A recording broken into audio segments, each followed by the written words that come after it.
Индийские источники уже напрямую подтверждают отгрузку первой батареи зенитно-ракетного комплекса «Акаш-1С», называя конечным получателем Армению.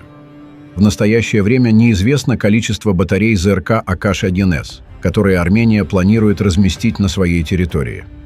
В СМИ была озвучена цифра 15 установок, планируемых к поставке до конца 2024 года. Также в СМИ прозвучала стоимость контракта на приобретение данных ЗРК, которые оценили в $720 миллионов. Исходя из этой оценки, можно предположить, что Армения приобрела один зенитно-ракетный дивизион, состоящий из 3 зенитно-ракетных батарей, по 4 установки в каждой и отдельной усиленной батареи из 5 огневых установок. Такой состав позволит Армении прикрыть стратегически важный район, обеспечив высокую плотность огня, а также иметь в резерве усиленную батарею, способную выдвигаться на угрожаемые направления для усиления ПВО. Ракета «Акаш-1С», произведенная компанией Bharat Dynamics Limited, представляет собой модернизированную версию существующей ракеты «Акаш», оснащенную собственной головкой самонаведения, которая повышает ее возможности обнаружения и перехвата цели. Система использует комбинацию командного наведения и активного конечного наведения, обеспечивая надежную защиту от воздушных угроз, таких как истребители, крылатые ракеты и беспилотники. Армения разместила заказ на, по неофициальным данным, 15 батарей систем «Акаш-1С» в 2023 году, что составляет существенную сделку стоимостью примерно $720 миллионов. Ожидается, что приобретение этой передовой системы ПВО значительно укрепит военный потенциал Армении и ее обороноспособность. Очень важно отметить, что в ближайшее время в Индию должна прибыть делегация французских военных, которые проведут тщательную оценку системы Пинака и определят ее пригодность для конкретных оборонных нужд Франции. И это на том фоне, что Франция и Армения – военно-политические союзники. Думайте. Система МБРЛ Пинака доказала свою высокую эффективность в различных боевых условиях. К ее основным характеристикам относятся универсальные боеприпасы. Пинака может использовать различные боеприпасы, от осколочно-фугасных до зажигательных и противопехотных, что позволяет ей адаптироваться к различным боевым сценариям. Высокая точность на больших расстояниях. Система Пинака, способная выпустить залп из 12 ракет за 44 секунды на расстояние до 90 километров, обеспечивает значительную огневую поддержку на больших расстояниях. Повышенная точность благодаря системам наведения. Добавление систем наведения в более новые модели значительно повысило точность, позволяя Пинаке поражать вражеские цели с высокой точностью и минимизируя сопутствующий ущерб. На этом фоне нужно отметить, что в Армении впервые запустят производство многокомпонентных полупроводниковых и кремниевых фотонных микросхем. Министерство высоких технологий подписало меморандум о сотрудничестве с индийско-сингапурской компанией Levi Semiconductors. Это будет способствовать технологическому развитию Армении, локализации цепочки поставок в полупроводниковой промышленности, обеспечению инноваций, роста и конкурентоспособности в области полупроводников, а также созданию добавленной стоимости.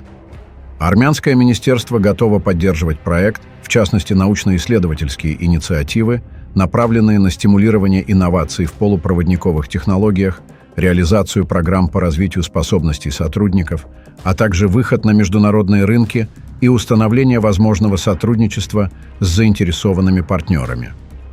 Стороны также обсудили дальнейшие шаги и задачи сотрудничества и достигли соглашений по ряду направлений.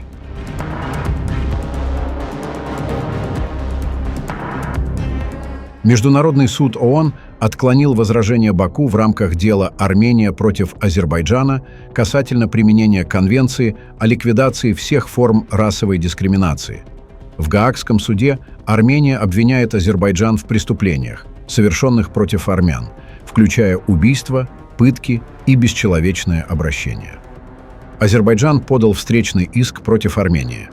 21 августа 2023 года Армения представила свои письменные возражения и позицию относительно предварительных возражений Азербайджана. Судьи Международного суда ООН доступно объясняют алиевским юристам, что ставить под сомнение компетентность суда – это как-то не по-пацански. Председательствующий подчеркнул, что Нагорный Карабах как его называют в Армении, или Карабах, как его именуют в Азербайджане, был территорией, в которой армяне составляли большинство населения. Международный суд одобрил 2 из 3 предварительных возражений, выдвинутых Арменией, в том числе первую, касающуюся ущерба окружающей среде. Единственное возражение было отклонено не по существу, а по формулировке.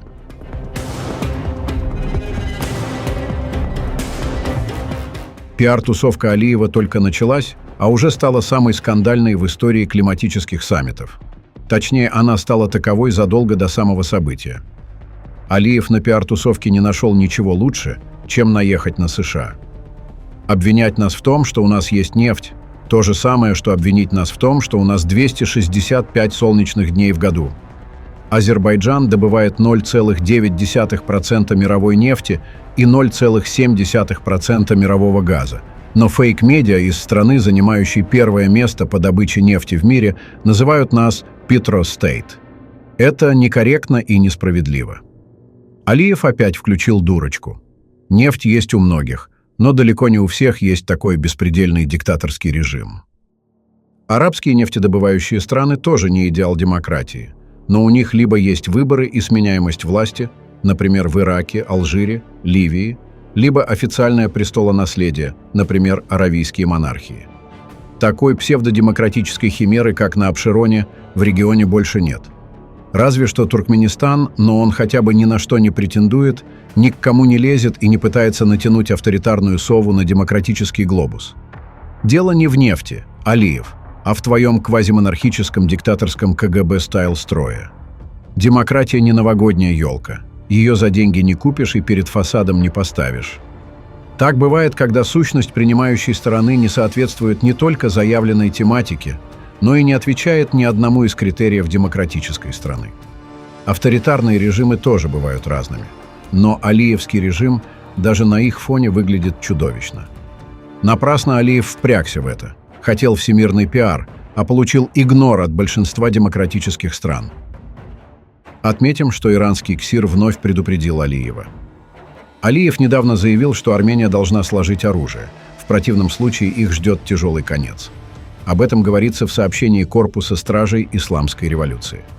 Военные командиры и лидер Ирана всегда четко предупреждали: если Азербайджан предпримет шаги, направленные на изменение географических границ между Арменией и Ираном, это может иметь серьезные последствия, говорится в сообщении.